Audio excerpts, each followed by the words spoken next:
Bonjour et bienvenue sur cette chaîne où on va parler surtout de trucs compliqués et ennuyants, mais dont tout le monde raffole au point de se les balancer en pleine poire dans les repas de famille. Ça tombe bien, les fêtes de fin d'année approchent. Vous avez deviné de quoi on va parler? Ben de stats et de sujets de société. Et comme nous sommes à moins de 6 mois de la prochaine élection présidentielle, on va faire une petite revue des derniers sondages portant sur ce futur scrutin. C'est d'ailleurs pour ça que je suis sur la page officielle de l'Elysée. On va commencer doucement par les sondages publiés ces 10 derniers jours. Pour cela, nous allons nous rendre sur la page Wikipédia consacrée aux sondages pour l'élection présidentielle. Hop, on y va. Donc voilà, on remarque que durant ces 10 derniers jours, on a eu 1, 2, 3, 4, 5, 6 sondages. On remarquera aussi que les panels sont plutôt élevés par rapport au traditionnel 1000 personnes. 1455, 1122, 2006. Alors, Ipsos, je ne sais pas si c'est une erreur de frappe. 10 1928, c'est quand même assez important. Donc du coup, maintenant, on va passer dans les tendances. Qu'est-ce que cela nous montre? Cela nous montre pour le moment que Macron est en tête, accompagné, suivi de Valérie Pécresse. Donc Macron autour de 25, Valérie Pécresse autour de 17. Avec cependant, et là c'est un point sur lequel il faut faire un petit peu attention, Le Pen est juste derrière Pécresse, donc à 16 points pour la plupart du temps, ça veut dire à un petit point. Alors un point, c'est inférieur à la marge d'erreur de ces sondages, même s'ils sont faits sur plus de 1000 personnes. 1500, c'est pas ça qui réduit la marge d'erreur à moins de 1%. Alors effectivement, on pourrait se dire aussi que comme si on prend l'ensemble des sondages, le panel cumulé est plus grand. Mais bon, c'est un petit peu aventureux quand même. Alors maintenant, nous allons passer aux détails de chacun des sondages. On va commencer par le plus récent pour finir par le plus ancien de notre sélection. Donc le plus récent, c'est Elab, donc qui est vraiment sur ces tout derniers jours. Donc il nous affiche à Emmanuel Macron à 26%, donc assez loin devant Valérie Pécresse. Alors pourquoi je précise assez loin? Parce que visiblement sur le sondage précédent, qui était le premier sondage publié par Elab durant ou après les premiers résultats de primaire, Valérie Pécresse était donnée à 20% et Macron seulement à 23%, donc un écart qui était un petit peu resserré entre les deux. D'ailleurs, je crois que c'est le seul institut qui a donné un écart aussi faible entre les deux. On voit aussi donc Marine Le Pen, comme je vous le disais, donc à 16%, donc c'est vraiment tout juste derrière Valérie Pécresse. Et ici, un vrai écart avec Éric Zemmour à 13% et Jean-Luc Mélenchon à 11%. On remarque Yannick Jadot assez loin, tout comme Anne Hidalgo qui maintenant donnait des scores assez faibles, 3%. Donc voilà, donc nous allons passer maintenant à l'institut suivant, donc qui sont pour des sondages réalisés un petit peu plus tôt. Donc comme on peut le voir, donc là on était 17-20 décembre, on va passer 14-15 décembre. Et d'ailleurs tous les instituts vont être vraiment sur la même période. Allez, bon, Ipsos ils ont commencé assez tôt, mais sinon on est plutôt entre le 10 et le 15 décembre. Donc, donc le prochain institut c'est l'IFOP avec un panel plus petit. C'est plus petit, donc là il faut vraiment avoir en tête que faut prendre en considération 3 points de marge d'erreur. Donc ça veut dire qu'un 18 peut valoir un 15 ou un 21. C'est celui qui a la plus forte marge d'erreur malgré tout. Donc on va voir l'IFOP, donc il nous donne un Macron pas très éloigné de ce que nous dit Elab, donc 25,5. Donc on voit qu'ils ont même poussé à mettre une virgule, ce qui est assez marrant lorsqu'il n'y a qu'un peu plus de 1000 personnes dans le panel, hein. Je crois que c'est pas la peine de mettre des chiffres à virgule à ce niveau-là. Nous avons après derrière Valérie Pécresse cette fois-ci à 18, devant Marine Le Pen à 16, donc 2 points mais avec une marge d'erreur de 3 points, donc c'est pas très loin derrière en réalité. Zemmour qui lui par contre, il y a un break hein, entre Marine Le Pen et Zemmour, donc 16 contre 12. Et Jean-Luc Mélenchon qui donnait à 9,5, donc tout autour de 10%. Et Yannick Jadot qui est à 7,5. Donc 7,5 c'est quand même un peu plus que 5% qu'on a vu. Mais Elab du coup nous donne l'un des scores les plus faibles pour Europe et l'écologie des Verts. Et donc là IFOP 7,5 c'est à peu près la moyenne. On va voir ça par la suite. Voilà, désolé pour les petits tout sautements. Donc nous allons passer à l'institut suivant, donc OpinionWay. Donc OpinionWay nous donne donc des résultats assez similaires Pour Macron et Valérie Pécresse, donc Macron peut-être un peu en dessous, 24%, c'est un petit peu la fourchette basse des instituts. Valérie Pécresse, 17% comme tout le monde. Donc là, on a cette fois-ci un plus 6, mais c'est parce que le précédent, la précédente publication de l'IFOP, c'était avant les résultats de la primaire. Donc le plus 6 s'explique par rapport au fait que avant les résultats de la primaire, Valérie Pécresse était plutôt malmenée par les sondages. On remarque aussi, oups, désolé pour le petit blanc, mais on va reprendre à ces premières vidéos, après tout. On va reprendre donc avec un écart entre Valérie Pécresse et Marine Le Pen qui est assez faible, et surtout on voit que les points que Valérie Pécresse a pris, ça semble être par rapport à Marine Le Pen à 7%. Donc il faudra voir que ce qui se passe par la suite pour cet électorat qui aurait changé, qui serait passé de Marine Le Pen à Valérie Pécresse. Alors ici on voit Jean-Luc Mélenchon à 9%, donc comme pour l'IFOP, et un Yannick Jadot à 8%, donc là encore on est assez proche de ce que dit l'IFOP. Donc avec peut-être ici un Jean-Luc Mélenchon et Yannick Jadot encore un peu plus proches l'un de l'autre. On passe maintenant à l'institut suivant, donc Cluster 17, qui est un nouveau venu dans le monde des sondages politiques. Je ne connaissais pas cet institut-là avant cette présidentielle. C'est un institut qui est pas mal cité par les militants de la France Insoumise et on va voir pourquoi, parce que c'est celui qui donne les résultats les plus plaisants donc pour Mélenchon. Donc on va voir ça tout de suite. Donc ici, nous voyons qu'effectivement Mélenchon est donné à un niveau très haut, même beaucoup plus haut que les autres instituts. Enfin beaucoup, on est 2 points au-dessus, c'est pas non plus extravagant, mais c'est quand même la fourchette haute, haute, haute. Et surtout, Macron aussi, lui-même, il est sur la fourchette vraiment basse. Donc 22%, c'est vraiment le plus faible score de Macron. On remarque que Valérie Pécresse est donnée un peu comme tout le monde, 18%. Donc là, une petite augmentation. Donc là, on peut se dire que la précédente publication, c'était probablement au moment de la primaire. Autre petite originalité, Zemmour et Le Pen sont ex aequo à 15%. Et donc là, on voit ici que pour le coup, Mélenchon serait pas très loin de Zemmour et Le Pen, et donc pourrait probablement être le troisième homme. Jadot est à 5%, Anne Hidalgo est à 3%. Donc Jadot 5%, c'est aussi une fourchette basse. Bon, c'est le deuxième institut de donner 5%, mais ça reste une fourchette basse. La plupart des instituts le donnant plutôt à 7% en réalité. Donc nous allons reprendre pour la suite des résultats des sondages. Donc on va continuer avec Harris Interactive. Donc Harris Interactive a un gros panel.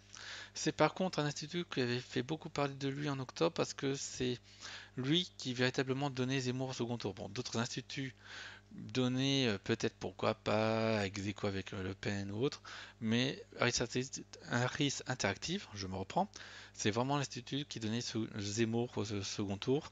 Là on voit que ce n'est plus le cas. Et donc nous allons voir tout ça plus en détail maintenant. Donc nous y voici. Donc Harris Interactive nous donne Macron à 24%, donc ce qui est assez commun. Valérie Pécresse à 17%, là c'est toujours commun.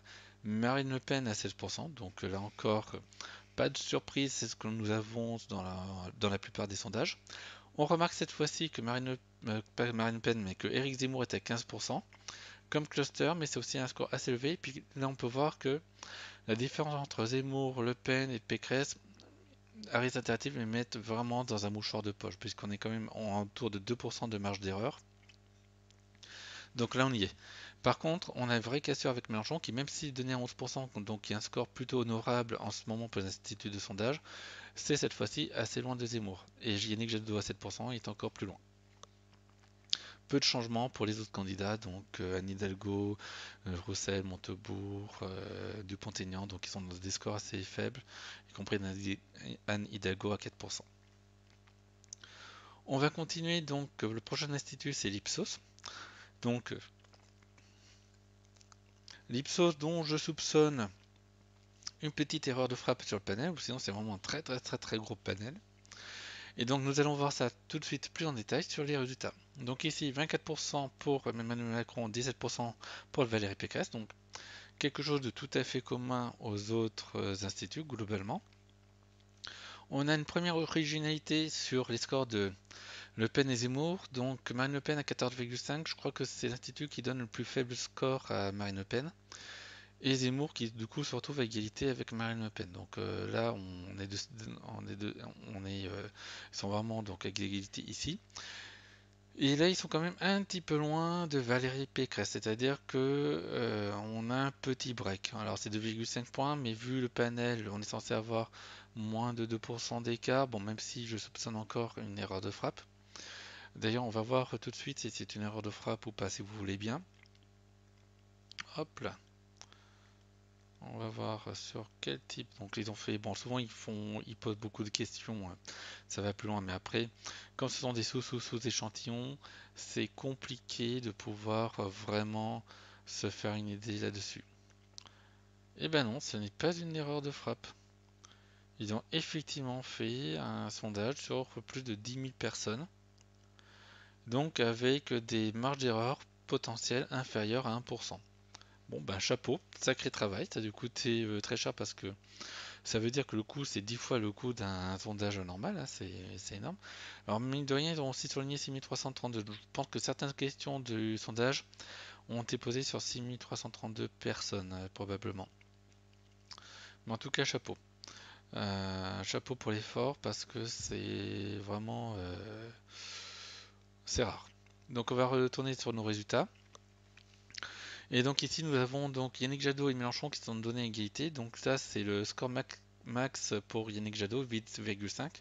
Il y a je crois en ce moment aucun institut qui donne plus, même il donnait encore plus auparavant, on peut le voir ici. Et Jean-Claude Mélenchon 8,5, là c'est plutôt je crois son score minimum. Donc ça fait un ex-aequo. C'est vrai que alors c'est un très large échantillon. Après évidemment il y a toujours les corrections de résultats qui peuvent jouer, etc. Mais effectivement, c'est un résultat qui est quand même un petit peu en écart avec les autres instituts, qui donnent plutôt Mélenchon dessus en ce moment. Donc voilà ce qu'on pouvait dire pour le premier tour. Et maintenant, on va donc passer à la suite, c'est-à-dire au second tour. Donc évidemment, il y a plusieurs seconds tours qui sont actuellement testés. Donc on n'a pas deux candidats qui écrasent le game par rapport à tous les autres. On a plusieurs prétendants au second tour. Alors certes, Macron semble être pour le moment, évidemment, j'insiste bien pour le moment parce que les sondages c'est une photo d'instant T, assuré du second tour, mais pour Pécresse c'est un peu moins sûr. Donc le premier évidemment second tour testé c'est Macron contre Valérie Pécresse puisque ce sont les deux donnés au second tour. On voit que véritablement il y a match, l'écart est faible, 51 contre 49%. Donc ça voudrait dire qu'actuellement selon les instituts de sondage, Valérie Pécresse a toutes ses chances. Bon, on verra peut-être dans une autre vidéo que c'est un peu plus compliqué que ça. Mais pour le moment, donc selon les sondages, Valérie Pécresse a toutes ses chances. On notera tout de même qu'OpinionWay a donné plus de points à Macron dans son sondage. Elab avait donné dans un précédent sondage, donc au début décembre, Valérie Pécresse carrément gagnante. Donc là, c'était vraiment au moment des résultats de la primaire. Avant, l'écart était très important, même si, bon, je ne vais pas trop en parler parce qu'un seul institut de sondage qui teste pratiquement, ça empêche de voir s'il y a un écart entre cet institut et les autres instituts de sondage. Donc c'est pour ça que je ne vais pas trop en parler. On voit par contre ici donc les courbes, forcément, même si ici c'est surtout du RSA interactive, mais on voit qu'il y a un resserrement des courbes avec la primaire. On va passer maintenant au second tour suivant. Donc le second tour suivant c'est celui qui opposerait Macron à Marine Le Pen, donc le remake de 2017. C'était aussi le scénario le plus probable avant les résultats de la primaire LR. Et ça reste toujours un scénario très probable vu le faible écart entre Marine Le Pen et Valérie Pécresse pour le second tour. Et j'aurais tendance à dire le fait que assez souvent l'effet primaire n'est pas forcément toujours aussi durable que ça, mais ça on verra ça probablement dans une autre vidéo, je m'avance un petit peu. Donc ici évidemment il y a l'écart est vraiment important. Donc il y a plus de 10 points d'écart entre Macron et Marine Le Pen.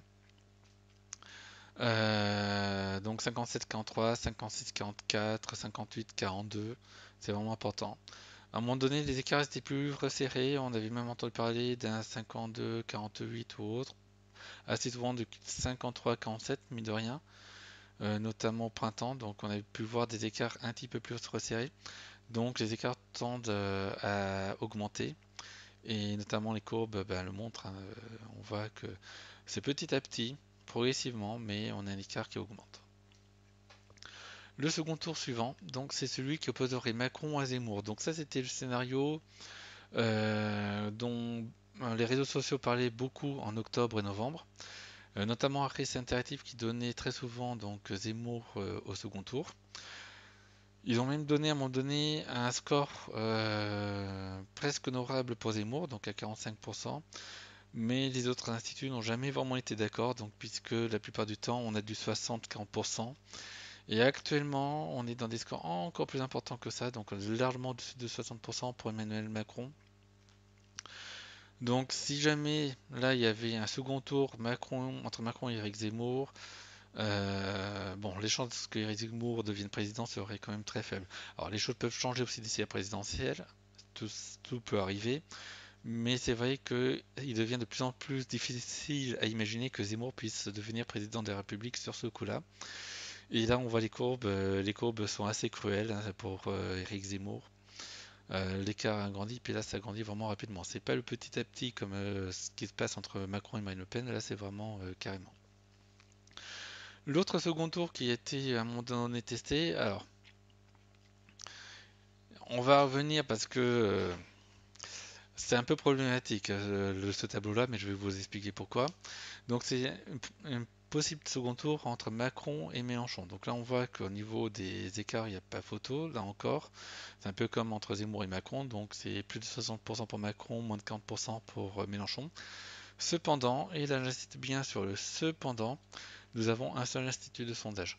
C'est-à-dire qu'il ne nous est pas possible de voir s'il y a un écart significatif entre cet institut de sondage et d'autres instituts de sondage. Donc on ne peut pas savoir s'il y a un écart de correction de résultats, par exemple, puisque les instituts de sondage tendent à corriger les scores par rapport à ce qu'ils avaient aux différentes élections. Donc à chaque élection, ils révisent les écarts entre les sondages qu'ils avaient et le résultat d'élection pour affiner. C'est ça qui fait que c'est relativement fiable. Alors, contrairement à ce que beaucoup disent, j'y reviendrai probablement dans une autre vidéo, mais les sondages ont quand même une fiabilité qui est pas si mauvaise que ça en réalité. Mais je reviendrai sur une autre vidéo. Si vous vous mettez en colère, c'est peut-être normal, parce qu'effectivement, il se dit tellement souvent que les sondages n'arrêtent pas de se tromper que cela peut surprendre de ma part. Mais on verra ça probablement dans une autre vidéo. On voit qu'il y a eu aussi d'autres hypothèses testées, mais bon, là ce sont des hypothèses qui sont relativement assez peu probables en l'état des choses. Donc voilà tout ce que l'on peut dire actuellement sur ce que disent les sondages en cette fin d'année 2021 pour la prochaine élection présidentielle. Donc pour résumer, nous avons un Macron qui est largement favori du premier tour, une Valérie Pécresse qui est sélectionnée pour le second tour mais de justesse par rapport à Marine Le Pen. Cependant, au second tour, l'écart entre Macron et Pécresse est très faible, c'est-à-dire on a 2 points d'écart. Donc on a un scénario de second tour qui est plus serré que pour celui du premier tour, et encore que si on veut savoir pour les deux nominés, il n'est pas impossible et pas du tout impossible qu'on ait en fait le remake de 2017, c'est-à-dire Macron contre Marine Le Pen, même si pour le moment c'est bien Valérie Pécresse qui est devant Marine Le Pen et donc sélectionnée au second tour. Là-dessus, on va s'arrêter là tout simplement. Je vous dis à la prochaine. Bye bye.